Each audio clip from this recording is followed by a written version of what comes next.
दूसरे तीसरे नंबर का बेटा कहता है मामा से बनूंगा। अच्छा। दो मेरी कोठी है, फैक्ट्री है लोहे की।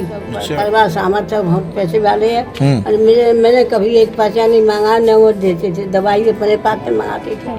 आज वो पोती भी नहीं बोलती है, वो सब फोन नहीं करते। लड़की भी नहीं बोलती है, जयपुरा में लड़की है वो भी नहीं बोलती है। साल भर हो गए, कोई नहीं बोलती।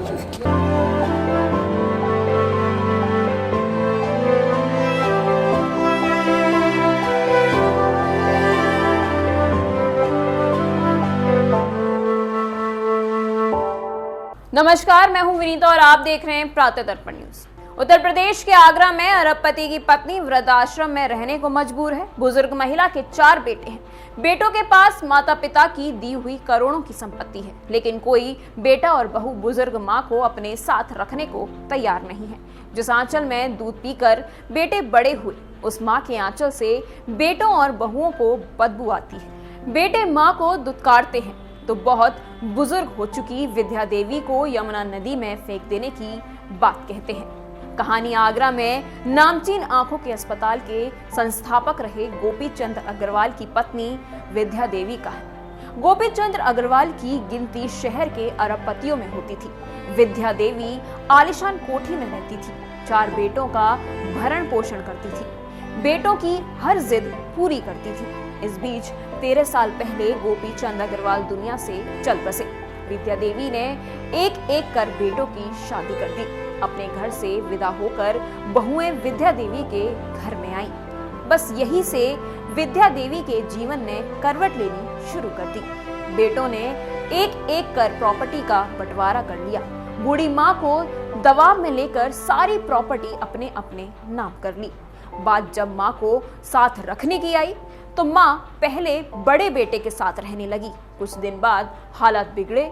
बहू ने ताने मारने शुरू की तो विद्या देवी दूसरे नंबर के बेटे के साथ आ गई। फिर तीसरे और चौथे बेटे के साथ रही। इस बीच एक बहू ने विद्या देवी को ताने दिए कि उनके शरीर से बदबू आती है, तो दूसरी ने कह डाला कि इन्हें यमुना नदी में फेंक देना चाहिए। इस पर भी जब विद्या देवी ने घर नहीं छोड़ा तो बेटे ने बुजुर्ग माँ से मारपीट कर दी। उन्हें धक्के देकर कोठी से बाहर निकाल दिया। इस बात की जानकारी विद्या देवी के रिश्तेदार अग्रवाल महिला मंच की अध्यक्ष शशि गोयल को हुई। उन्होंने विद्या देवी के बेटों को समझाने की कोशिश की। जब बात नहीं बनी तो 19 दिसंबर को शशि गोयल विद्या देवी को अपने साथ रामलाल वृद्धाश्रम ले गई। उन्हें आश्रम में छोड़ आई। अब विद्या देवी जीवन का अंतिम पड़ाव वृद्ध आश्रम में गुजार रही है। अपने 4 बेटों को दुत्कार रही है। कैमरे के सामने विद्या देवी ने अपनी प्रॉपर्टी के बारे में तो बताया कि कलयुगी बेटों की करतूत भी दुखी जुबान से बयां की। आश्रम प्रबंधक ने बताया कि बुजुर्ग विद्या देवी की आश्रम में पूरी देखभाल की जा रही है। मैं आपसे पूछती हूँ, इसीलिए माँ बाप अपने बच्चों को पैदा करते हैं कि वो आगे जाकर उन्हें दुत्कार सके। माँ बाप अपने जिस्म का कपड़ा भी बच्चों को दे देते हैं, उन पे अपना पूरा जीवन न्यौछावर कर देते हैं।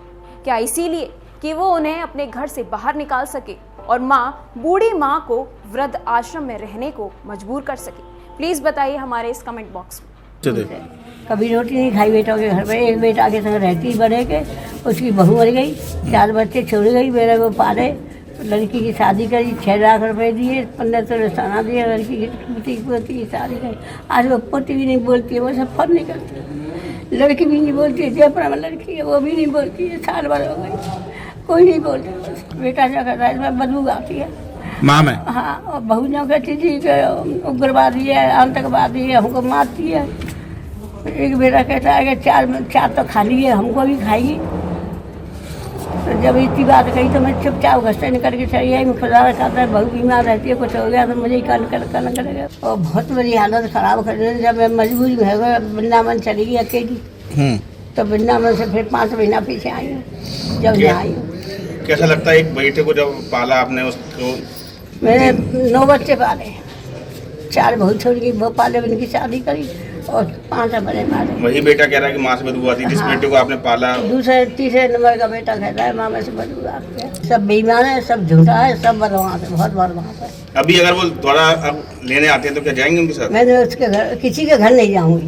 अच्छा। बेटा के घर किसी के ले जाओ, यहीं रहूँगे और खर्चा बनवा मतलब बनवा देगा।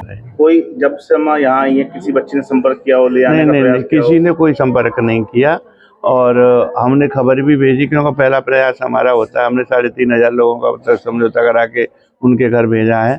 अम्मा की भी हम लोग काउंसलिंग कराना चाहते थे जिससे कि अम्मा अपने घर जाएं, परंतु वो बच्चों ने कोई दिलचस्पी नहीं ली और कहा कि आपके यहाँ पहुँच गई है तो आप रखो, हमें कोई मतलब नहीं। अम्मा ने अब ये कहा है कि चाहे कुछ वो घर नहीं जाएंगी, अंतिम समय में भी यहीं रहेंगी और अगर कुछ हो जाता तो यहीं अंतिम संस्कार किया। नहीं, देखिए हमारा कानूनी जो राइट बनता है कि हम जैसे अम्मा को एक दिन अगर मृत्यु तो सबकी निश्चित है और मृत्यु हो जाएगी तो हम उनके घर वालों को सूचना जरूर देंगे, क्योंकि ये हमारा कानूनी पहलू है। और अगर वो दाह संस्कार नहीं करते हैं तो फिर पुलिस की में एप्लीकेशन दे करके पुलिस की मौजूदगी में अम्मा का दाह संस्कार कराया जाएगा, अगर अम्मा का परिवारजन कोई नहीं आया तो। दूसरे तीसरे नंबर का बेटा कहता है मामा से बदूंगा। दो मेरी कोठी है, फैक्ट्री है लोहे की, परिवार सामर्थ्य बहुत पैसे वाले हैं। और मैंने कभी एक पैसा नहीं मांगा, न वो देते थे, दवाई अपने पास में मंगाते थे। आज वो पोती भी नहीं बोलती है, वो सब फोन नहीं करते। लड़की भी नहीं बोलती है, जो अपना लड़की है वो भी नहीं बोलती है, साल भर हो गई, कोई नहीं बोलती।